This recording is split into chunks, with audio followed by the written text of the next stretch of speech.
Well, hey guys, we're back at Shiloh National Military Park today.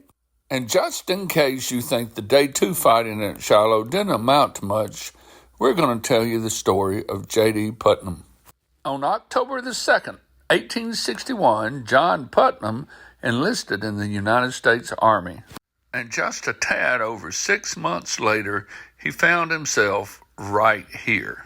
He was a member of Company F of the 14th Wisconsin Volunteer Infantry. A staff officer described the fighting saying the bullets were flying as thick as shot did the last time he went quail hunting.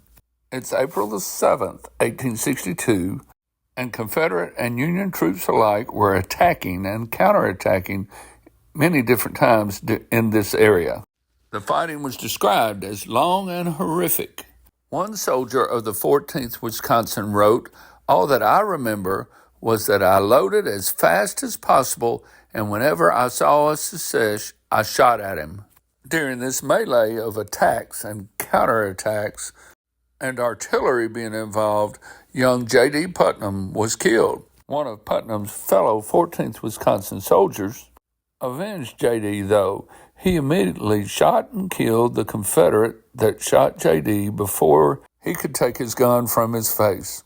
J.D. Putnam was buried by his fellow company mates pretty close to where he fell. He was buried at the foot of an oak tree. One of the men in the burying party, a guy named Thomas Steele, in fact, said they ought to cut Putnam's name into the tree, but that they needed to do it low enough so that if the tree was chopped down sometime later, the name could still be there to tell who was buried there at the base of the tree. The United States government established a national cemetery at Pittsburgh Landing, and Putnam's body was moved there. And you'll notice in a few minutes when we visit his grave that because his brothers in arms identified him on this tree, that Putnam's grave is one of the few that bears the soldier's name, company, and regiment. Fast forward a number of years, and the Wisconsin Monument Commissioners are visiting the battlefield in 1901. They were trying to select a site for the Wisconsin State Monument. They found the tree that had been indeed cut down, but the stump remained. Even though the stump was very badly decayed, they could still see Putnam's name that had been cut into it in 1862. Thomas Steele, who was part of Putnam's burying party, was also part of the Wisconsin Commission, and he asked for the part of the stump that had the inscription on it.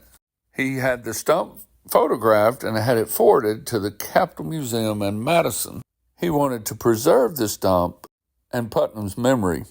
Ironically, the stump was lost when the Capitol caught on fire. The Wisconsin Shiloh Monument Commissioners marked the spot because it so clearly marked the position of the 14th Regiment at a certain time.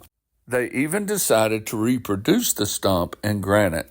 On the reverse side of the stump, you saw the events that were connected to the stump and its placement as a monument.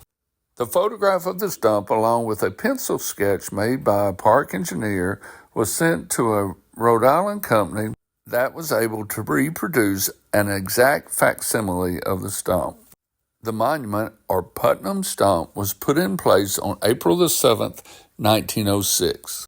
And if you really do think that all the real fighting happened at Shiloh on day 1, well, I give you J.D. Putnam. Even though it doesn't seem to get the recognition, the Day 2 fighting was certainly just as horrible. I certainly hope you'll come out and visit Shiloh National Military Park for yourself sometime, but I guess I would like to encourage you not to diminish the lives of the men that these monuments represent to mere monuments themselves.